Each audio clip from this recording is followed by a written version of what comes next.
Greetings smartwatch fans, ito ang ating Infinix X-Watch H5 Pro smartwatch. At sa video nito, papakita natin sa inyo kung paano nga ba i-connect or i-set up ito sa ating Android smartphone. So meron tayo ditong Android smartphone, papakita natin sa inyo yung tamang paraan kung paano i-set up ang inyong X-Watch H5 Pro sa smartphone. So kung may mga katanungan kayo about sa smartwatch nito or sa paraan ng pag-setup, drop lang ng comment, and of course support pa rin sa ating channel, like, share, and subscribe sa nag-iisang Smartwatch Pinoy TV.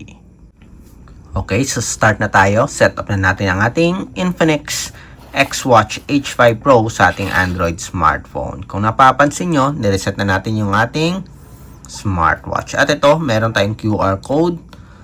Okay, para ma-download yung support app. And talking about yung support app, gumagamit ito ng My Health application available sa Android at sa iPhone or iOS platform. So, alam naman natin yung name ng application. Di na tayo bago sa app. Search na lang natin directly dito sa ating Google Play Store. So, My Health app. Pero kung trip nyo naman, pwede nyo namang scan yung QR code. So, My Health app.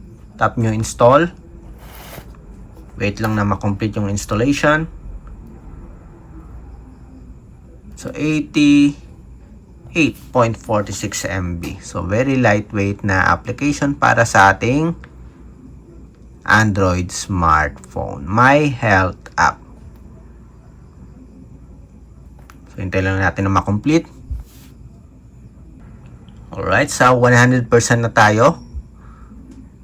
Wait lang natin na ma-complete yung installation. My Health app para sa ating Android smartphone.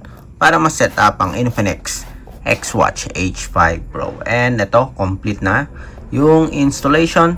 Bubuksan na natin yung app para ma-set natin yung ating H5 Pro smartwatch. So, open natin yung app. Yan. Then, welcome. Agree tayo dito sa ating user agreement and privacy policy. Smart Health. So, ito may mga information dito. Pwede rin nating skip. Yan. Complete lang natin yung profile. Done. Then, allow nyo lang yung permission natin dito. Physical activities. Notifications. And, I think that's it na. Okay? So, start natin i-pair ang ating smartwatch. Punta kayo sa devices. Tap nyo yung add. So, asking for login. Okay, gagamitan natin ng ating email address. So, magla-login tayo. Then after that, i-prepare natin yung ating smartwatch. Alright, so successfully login tayo. Nakapag-register tayo. Pwede rin gumamit kayo ng yung Google account, Facebook account. Pwede din. Okay, so allow lang natin yung permission while using the app. Okay, nearby devices. And ayan na, hinahanap na yung smartwatch natin. And of course, ito yung smartwatch natin, Infinix X-Watch H5 Pro. So, successfully found yung smartwatch natin. To pair, tap nyo lang yung smartwatch. Tingnan natin